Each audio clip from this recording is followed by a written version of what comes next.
वाली बहू। नरेश की माँ अपने बेटे से मिलने दिल्ली आ रही है। इस बात का पता चलते ही नरेश के दिल में हलचल मच जाती है। नरेश अपनी माँ के स्वागत की तैयारी में लग जाता है। साथ ही उसे डर भी सताने लगता है कि उसकी माँ कहीं अपनी पुरानी जिद पर फिर से बैठ ना जाए। हे भगवान, इस बार बचा लो। अगले साल पक्का माँ की जिद पूरी कर दूंगा। तभी दरवाजे की घंटी बजती है।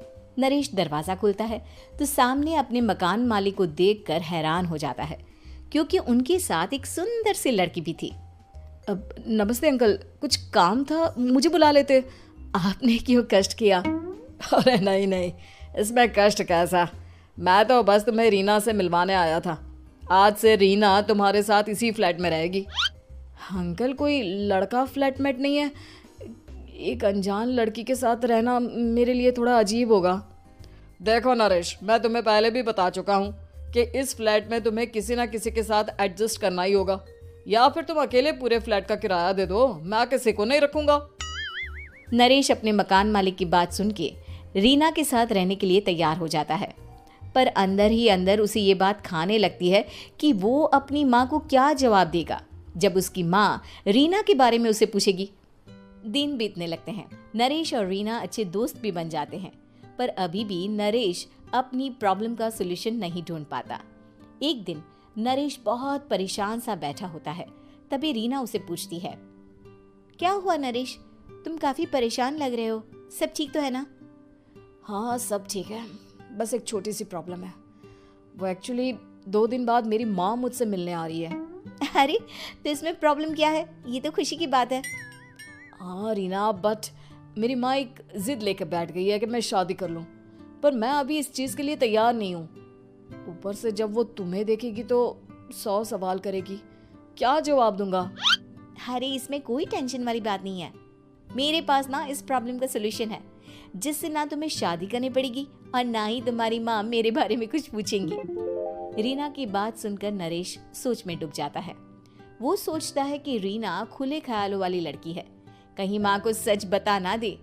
नरेश को सोच में डूबा देखकर रीना कहती है, अरे क्या हुआ, किस सोच में पड़ गए?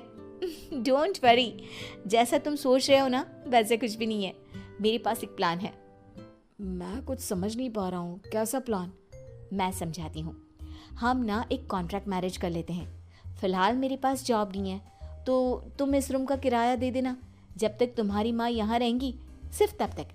और तुम अपनी माँ से कह देना कि मैं तुम्हारी पत्नी हूँ, इससे वो मेरे यहाँ रहने पर कोई सवाल भी नहीं करेंगी। अरे बात तुम्हारी ठीक है, पर माँ से झूठ बोलना, ना ना बाबा, मैं ये रिस्क नहीं ले सकता।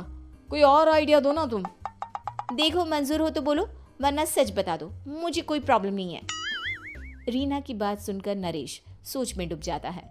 बहुत सोचने के बाद जब उसे कोई रास्ता नहीं मिलता तो वो रीना के बताए हुए रास्ते पर चलने के लिए तैयार हो जाता है।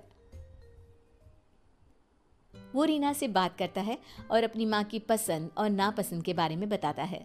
रीना भी नरेश की सभी बातों को ध्यान से सुनती है, ताकि कहीं उससे कोई गलती ना हो जाए। आखिर वो दिन भी आ जाता है जब नरेश की माँ उससे मिलने दिल्ली आ जाती है। नरेश अपनी माँ को फ्लैट पर लेकर जाता है। जैसे ही नरेश की माँ फ्लैट के अंदर जाती है, रीना उसके पैर छू लेती है।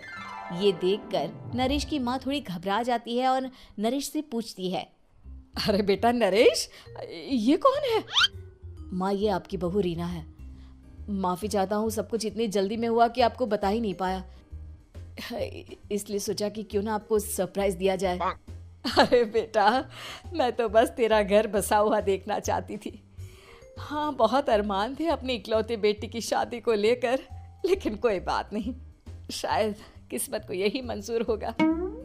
ये कहते ही नरेश की माँ रीना को गले लगा लेती है। रीना बेटिया, मेरा बेटा ना थोड़ा नादान है, पर तुम काफ़ी समझदार लगती हो, और मैं जानती हूँ कि तुम इसका बहुत अच्छे से ध्यान रखोगी। माँ आप चिंता मत कीजिए, मैं सब संभाल लूंगी। नरेश की माँ अपने बहू और बेटे के साथ खुशी खुशी रहने लगती है। दिन बीतने लगते हैं। नरेश की माँ और रीना का रिश्ता बहुत मजबूत होता चला जाता है। वो दोनों सारा दिन एक साथ रहती और खूब बातें करती।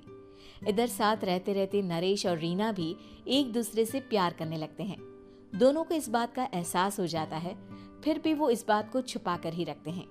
एक दिन नरेश की माँ और रीना शादी के बारे में बात करने लगते हैं। रीना बिटिया, ये तो नरेश ने मुझे बिना बताए शादी कर ली, वरना मैं तो अपनी इकलौती बेटी की शादी इतनी धूमधाम से करती कि सारी दुनिया देखती रह जाती। अच्छा माँ, आप ऐसा भी क्या करती नरेश और मेरी शादी में जो दुनिया देखती रह जाती? अरे बिटिया, एक माँ के अरमान तुम अभी नहीं समझोगी। मैं तो अपनी बहू को एक रानी की तरह लेकर आती और शादी भी बिल्कुल शाही अंदाज में करती, पर मेरे तो सारे अरमान ऐसे ही रह गए। खैर, मुझे तो अपने बेटे और बहू की खुशी चाहिए बस। ये कहते हुए नरेश की माँ की आंखों में आंसू आ जाते हैं। रीना भी ये सुनकर ख्यालों में खो जाती है, क्योंकि वो भी मन ही मन खुद को नरेश की पत्नी और उसकी माँ की बहू मानने लगी थी। शाम को जब नरेश ऑफिस से घर आता है तो रीना खुद को रोक नहीं पाती और नरेश के सामने उसकी माँ को अपने और नरेश के रिश्ते का सारा सच बता देती है।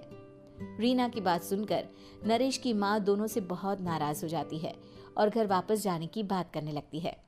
तुम दोनों ने मुझसे सच छुपाकर बहुत ठेस पहुंचाई है मुझे। अब तुम लोगों के साथ नहीं रहना चाहती मैं, कल ही वापस चली जाऊंगी अपने घर।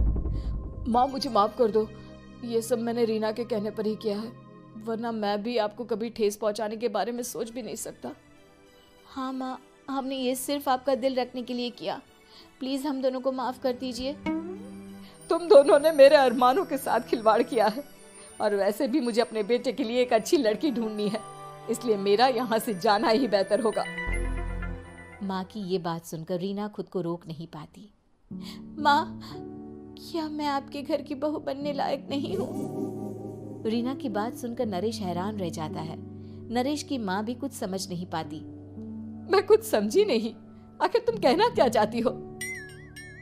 माँ, मैं वो नरेश से बहुत प्यार करती हूँ और साथ ही साथ मैं आपको भी अपनी माँ मान बैठी हूँ। आज जब आपकी बातें सुनी तो खुद को रोक नहीं पाई, इसलिए सारा सच आपको बता दिया। रीना की बात सुनकर नरेश की माँ की आंखों में आंसू आ जाते हैं और वो अपने बेटे नरेश और रीना को गले लगा लेती है। मेरे घर की बहू तो सिर्फ रीना बिटिया ही बनेगी। मैं आज ही तुम दोनों की शादी की तारीख निकलवा दूंगी, बस एक बार तुम्हारे घर वाले मान जाए। उसी दिन रीना के माता पिता भी उनके फ्लैट पर आ जाते हैं। दोनों परिवार आपस में बैठकर बातें करते हैं और शादी के लिए राजी हो जाते हैं। रीना भी कॉन्ट्रैक्ट फाड़ देती है और कहती है, सही मायने में मैं अब बहू बनूंगी, अब तक तो सिर्फ कॉन्ट्रैक्ट वाली बहू थी।